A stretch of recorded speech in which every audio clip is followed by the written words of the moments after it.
In last session, we have seen the shaft design on the basis of strength, and we have seen the derivation, how we have calculated and what kind of the principal theories which we have taken for our design. So that we have calculated, and through which we got the equation directly for the solid shaft, that is tau max is equal to 16 by pi d cube square root of mb square, that is bending moment, plus mt square. Correct? Now we'll learn for second part of this solid shaft, that is shaft design on the basis of torsional rigidity. Torsional rigidity. Now torsion means what? Torsion is nothing but the twisting will occur due to load, due to applied load. So in case of the axle, there might be chances of the occurring of the torsion. So we'll have to avoid that twist occur in the shaft. So for that we'll have to design this. So there is a derivation in your syllabus for the torsional rigidity, that I will tell you. So earlier we have seen the flexural formula, and through which we have calculated the bending stress, shear stress. Now here for torsion we'll have to use T by J is equal to G theta by L. Now one by one I will tell you. T means torsional moment, mt. J, polar moment of inertia. Why polar moment of inertia is used? It will resist the twist, resist the torsion. So that is polar moment of inertia. Then G, modulus of rigidity. Theta, angle of twist at the time of loading condition. And L is nothing but the length of the shaft, which is subjected to twisting moment.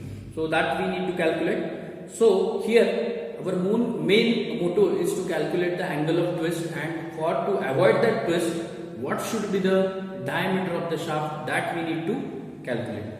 Now from this equation I can say, if I say theta is equal to, so MTL divided by GJ. Correct? Theta is equal to MTL by GJ. Now one by one we'll move. Now J is nothing but it is a polar moment of inertia, and it is for circular cross section of the shaft. It will be considered, as we know, pi by 32 d raised to 4. Correct? So this will be the polar moment of inertia. Now this theta I need to convert from radian to degree. I need to convert this into radian to degree, so that's why I will have to multiply by 180 by pi. Correct? So J value we know.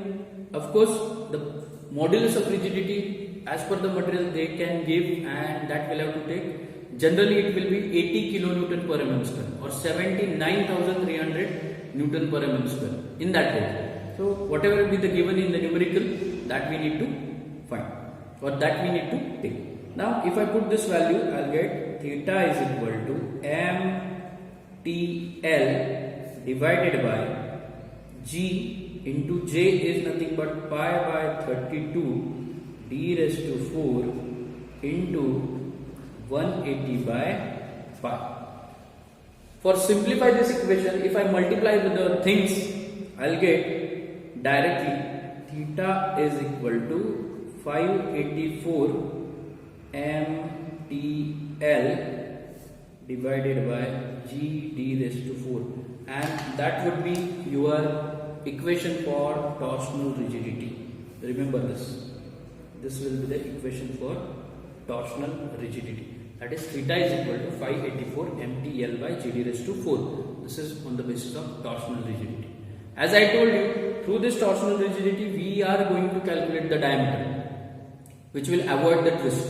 So once we know the theta can calculate with respect to angle per meter length. Suppose theta they have given 2 degree per meter length. So for 2 degree per meter length, I'll write 2 degree per meter 1000 into length, whatever be the twisting length, that should I have to write over here.